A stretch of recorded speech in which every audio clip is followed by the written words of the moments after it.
Hey everybody, this is Rydo, and we have a special event for Hearthstone today. The new Rise of Shadows expansion is not quite out yet, but we can finally see the cards actually in the Hearthstone program itself, which is at the point where I can actually look at them, and I want to spend the time to look at them to start thinking about what cards can be made. You can see that pack is not available to be opened yet, however.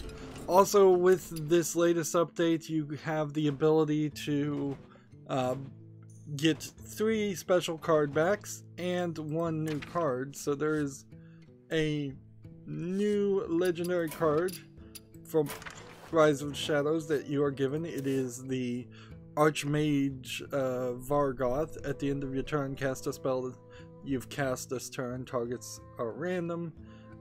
It's legendary. It's a 2 attack, 6 health for 4 mana. You can play that 1 card right now. Everything else not available.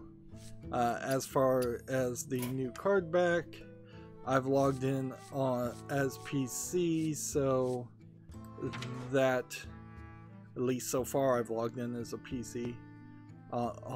Logged into my account on a PC. It unlocked a new card back, and I don't even see it. And that's funny because it just unlocked, and I have so many of these, and they really don't matter at all. Let's see what happens if maybe it is one of these first ones. This one is a rumble run. This one is for ranked play. This was last month's ranked play, so it has to be hidden somewhere in this. Probably at the end here. All these card backs look so much the same. I'm wasting time even looking for this. And you can't type in new because you just get this one that says New Year. There are a couple of months I didn't start playing. Also, if you log in with a Samsung Galaxy device, you get that one. Alright, so these are different ones going back really far. Okay, well, at that point I can't even find the card back. We also, before we get too far, should mention that there is the improved automatically build a deck concept here, where if you just click this and then click complete my deck, it will build a pretty great deck based on the cards you have. The best deck you possibly could have. It doesn't take any consideration into, hey, if you spent some of your dust to craft 1 more card, you might be better. But we're kind of at version 2 of this. And if you want to take a wild deck now with this, say we take this other wild deck that has wild cards and convert to standard. Nope. Actually, I don't think any of my wild decks actually have wild cards in them because they were just my old decks. We'll be doing some level of deck rebuilds. I'll be using an app called HS Replay for that, so that it does take in consideration how much dust I have. But on my America's account in particular, we have almost a complete collection on classic cards, and so many of the other cards expansions have been moved into wild. We're back to more wild sets than standard sets. I doubt I would really even be using any of the Frozen Thrones or Unguru or Kobolds or Witchwood decks. Maybe I'd craft some Rumble decks, but Rumble cards, but mostly I'm going to try and stick with Rise of the Shadows, and starting with Rise of the Shadows, try to have a semi-complete collection going forward. Alright, so we're going to look at the Druid cards. To do that, you need to go into crafting mode. You want to highlight the Rise of the Shadows listing. You'll see it says no results because you have to include uncraftable cards. Why are all these cards uncraftable? Simply put, because it's not yet released. So let's look at the Druid cards. Just make sure we start at the beginning, and we'll break this up. We'll look at each hero class and then the neutral class as their own separate videos. So the first card for Rise of the Shadows is a 1 mana, 2 attack, 1 health minion called Acorn Bearer. Death Rattle, add 2 1/1 squirrels to your hand. Not anything too special about that, but it does speak to a level of power creep. Because I don't think there really is a 1 mana card that would end up giving you 2 1/1 minions and have a 2/1 on the field. The power creep is slowly going up, arguably maybe a little bit faster than it should be, and it is causing a lot of the old cards, even in Wild, to not really be playable if anybody is actually playing in Wild. Certainly Activision Blizzard doesn't care about Wild at all. There is also that question with the current financial troubles of Activision Blizzard, how much longer are they going to care about Hearthstone in general, and before they just put it in the maintenance mode and don't add any real new content, kind of like what they've done with Heroes of the Storm. But let's not get too off topic, because this is going to take a while. Next we have a 1 mana spell called Crystal Power. Choose 1, deal 2 damage to a minion, and restore 5 health. What's weird about the choose 1 options is they really synergized and made sense when there was a legendary minion you could play that says, instead of choosing 1, do both. So if you could play that legendary minion, you would deal 2 damage to a minion and restore 5 health, I assume, to any minion or yourself. Unfortunately, that legendary minion is in Wild now, so it only makes sense to play this card in Wild unless there's something else that comes around and synergizes with the choose 1. Arguably, options are undervalued in most people's minds and should always be considered. So having a 1 mana spell that does 2 damage or restores health is way more powerful than a lot of other 1 mana spells. So there's a lot of other reasons why you would play this, ignoring the choose 1. It's just not a very cool synergistic idea, and I really would love to see all collectible card games be super synergized. I'm going to use this phrase quite a bit, like the Yu-Gi-Oh card games, where it's like where you've got 5 different cards that all work together and all win the game in one turn. Next we have a 2 mana spell that is called the Crystal Song Portal. It's an epic rarity. Discover a Druid minion. If your hand has no minion, keep all 3. This is not written well, but we've seen this effect before. The Discover effect is you're shown 3 cards and you usually have to pick one. In this case, if you have no minions whatsoever as a druid, you would get all 3 of them into your hand, and then you would have to spend mana to summon them. These 2 previous cards have been commons. I don't think I'm gonna bother to mention whether they're a common, a rare, or an epic, because in the end those rarities don't mean a lot in Hearthstone. You can have either you can have 2 copies of any kind of card you want except for a legendary card, which I'll mention the legendaries.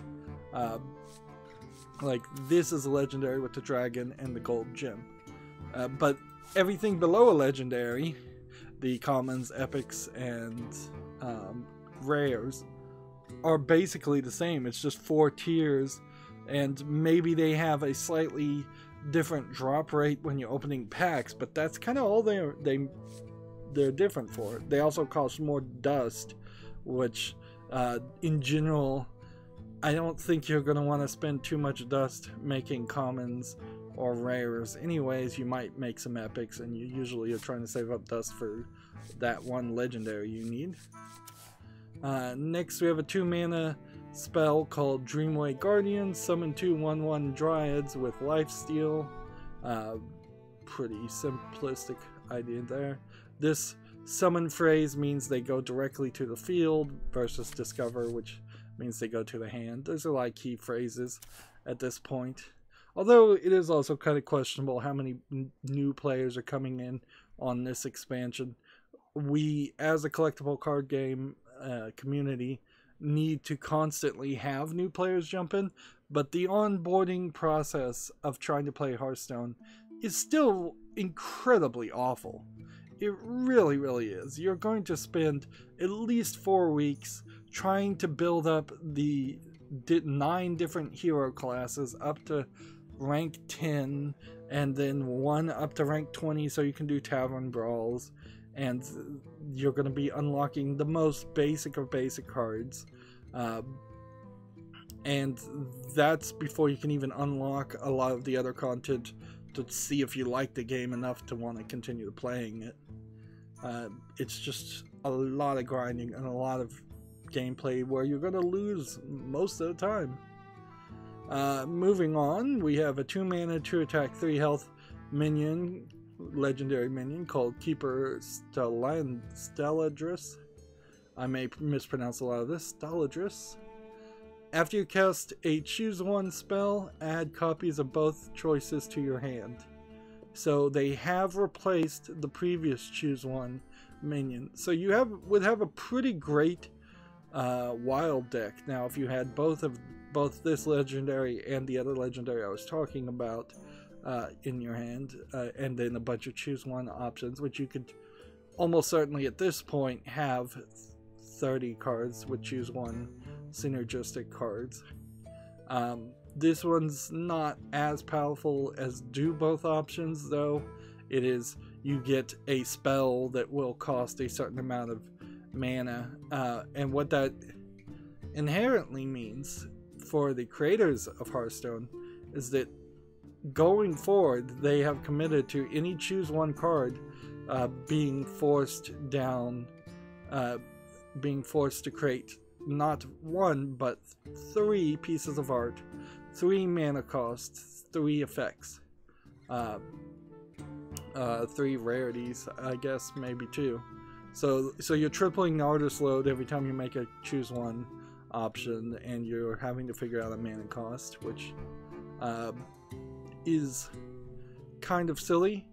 And so I would almost assume that a card like this in a few years will get nerfed in some way so it doesn't actually do that, so that they don't have to, they could eliminate the cards that wouldn't be seen any other way, and they can make it do something different that doesn't require 3 times the amount of art for every choose 1 card.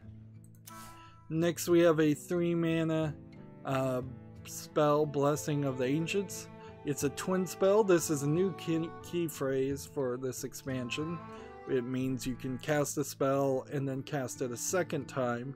It is kind of a step down from the Echo spell, but it kind of doesn't matter anyways, because if you had a Echo card, you could play it once and then play it again and play it again and play it again, but there, to my knowledge, weren't any 1 mana Echo cards anyways, so at the 10th turn or later maybe you could play a 2 mana Echo card 5 times, but it really never worked that way. This is a 3 mana card, so if it was Echo instead of twin spell, it could only be played 3 times, because you can only really have 10 mana coins unless you figured out some amazing strategy there.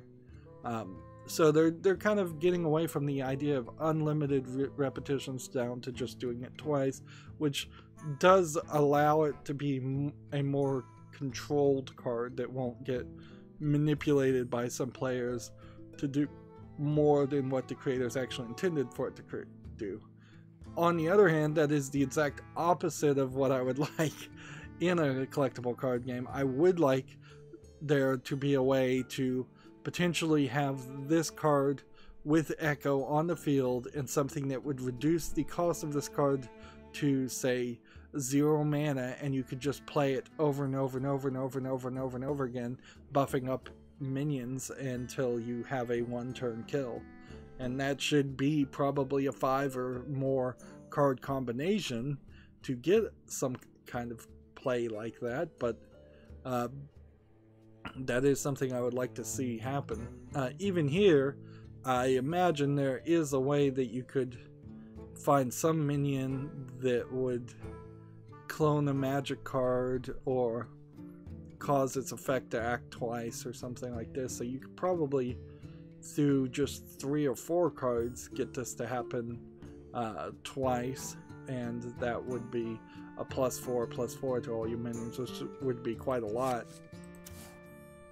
Next we have a 3 mana 2 attack 5 health minion called Life Weaver. It's actually a little surprising that they can still think of any minions at this point for Hearthstone. A lot of these very well may just be replacing ones that have gone to wild, but at a certain point there's only so many combinations of 2 attack and 5 health, or for 3 mana that you can have. You could have a 3/4, you could have a 4/3, you could have a 5/1, you could have a 1/6.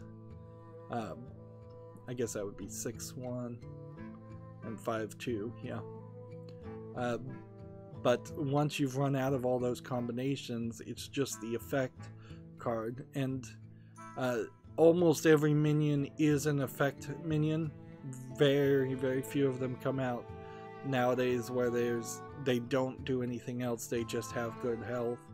And I imagine we won't see any non-effect minions ever added. So this minion's effect is whenever you restore health, add a random Druid spell to your hand. Druid in the metagame, as I understand it, has been pretty good mid-tier or top tier. I imagine this will maintain that with this expansion, and it'll still be mid-tier or top tier. It probably, so far, doesn't look like it's going to be the best, but who knows how that's all going to balance out. I want to applaud Steam's, not Steam, sorry, I'm so used to talking about Steam. I want to applaud Hearthstone's deck builder function though. I went from using decks that HS Replay recommended to me to decks that Hearthstone recommended to me to, and I went from ending at about rank 18 to ending last month at rank 12. So I immediately saw 6 tiers, 6 ranks higher with Hearthstone's recommendation of cards, and that really put a lot of life in a particularly old game like Hearthstone, because I was getting really tired of playing ranked and ending at rank 18, rank 17 sometimes. After 4 and 5 years of playing this game, it seemed ridiculous. But then again, I will never make it to rank 1 because I'll just never put in the amount of time or the money to buy more packs that it requires. Moving on, we have a 5 mana 4 attack 4 health beast minion. This is the first minion I believe we've had, yes, that has a subclass designation. So it is a beast type called Crystal Stag.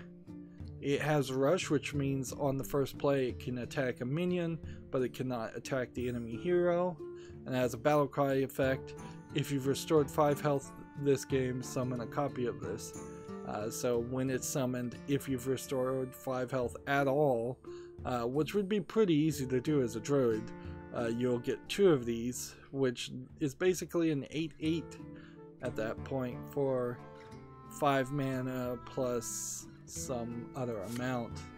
Like, let's see, wasn't there a spell here? Yeah, for 1 mana, restore 5 health. So you play this on potentially your 2nd turn. Well, actually, you probably play it on your 3rd or 4th turn, because you would need to take some damage in the first place to restore 5 health. So you play that 3rd, 4th turn, you play this on 5th turn, you basically are spending 6 mana for an 8/8. That's pretty good. And then we have 2 more. We have a 8 mana, 4 attack, 8 health minion called Lucent Bark. It's a legendary minion with the dragon. It has taunt, which means that minions can't attack anything else without that doesn't have taunt, including your hero. So they have to kill this first, or this and anything else that has taunt. It also has a death rattle to go dormant, which means it does not just die and leave the playfield. Instead, it just flips upside down as a new key phrase of dormant, which that's not a completely new key phrase. That's been around for a couple of expansions, but it hasn't been used a lot. And it's actually a little surprising to see any cards go dormant outside of the single player expansions and the shrines. I guess maybe there's one other card that goes dormant. This awakens when you restore 5 health. So you, again, that 1 mana restore 5 health synergizes pretty well with Lucent Bark. But that is also a pretty late game play, and it's not like it's super powerful for the 8th turn by any means, or even has a lot of health. So you might not see this played as much as you think.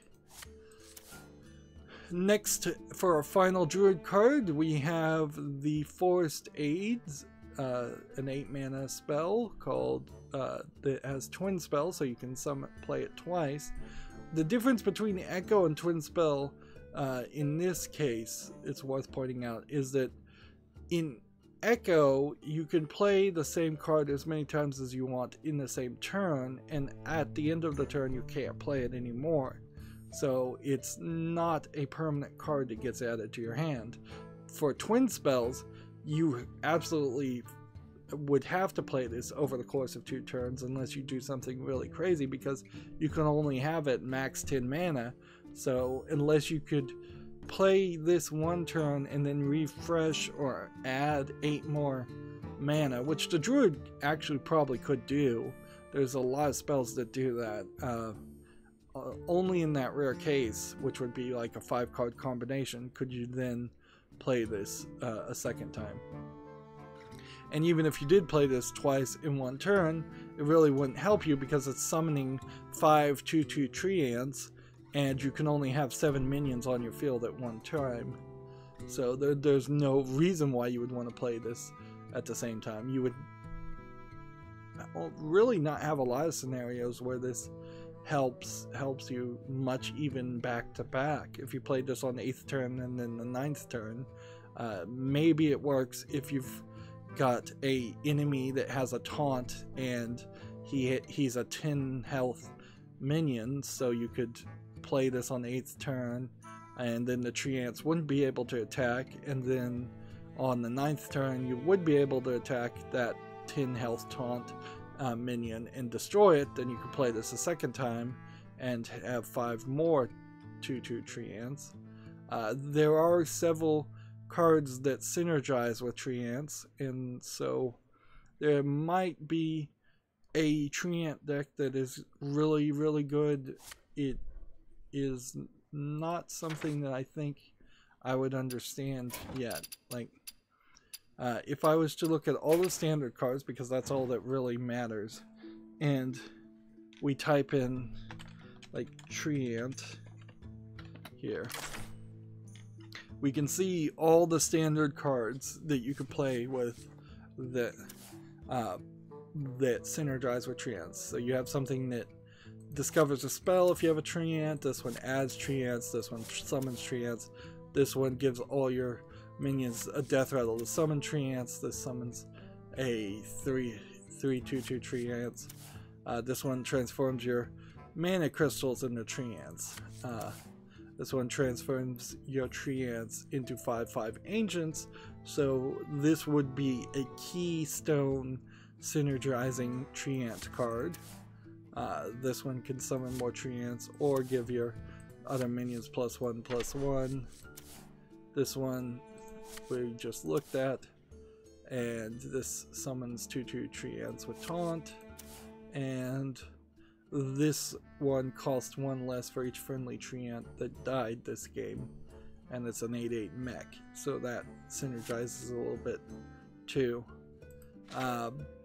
So if you have a field of 7 2/2 treants and you turn them into 5/5 ancients and they can attack in 1 turn, well, that's 35 damage in 1 turn. In most games, your enemy hero, when playing ranked or standard, will have only 30 health. So that is a 1-turn kill. So that's going to be it for the Druid cards. We will go through in each episode one of these cards, and then the large final video will cover all the neutral cards. And it's really until we start looking at the neutral cards and seeing how the neutral cards synergize with the hero class specific cards that we start to get a full understanding, or a more full understanding, of how this new expansion might work and how well it's going to play. But I want to try and break up all of these episodes so that they're short and sweet and easy to figure out what you're actually looking for. So that's going to be the end of this recording. As always, I ask you to like, share, subscribe, comment, and watch every second of my videos, and click that notification bell. I ask all of this because that's what YouTube demands of all of us YouTubers. It's stupid and silly, I know, but I am definitely trying to get more subscribers more than anything. So if you could find one person just willing to subscribe to my channel, they never have to watch a single video that I put out. I'm just looking for subscribers at this point. If they want to watch, great. If they don't, great. That's what I'm asking of all my viewers and fans now. Furthermore, if you want to really see my content, there's a bunch of links to social media sites down below in the description box.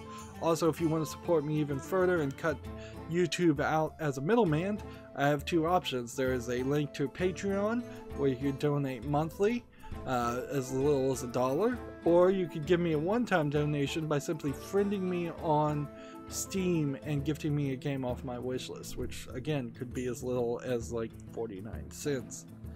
That's it for this recording. Thank you for watching. Have a good evening.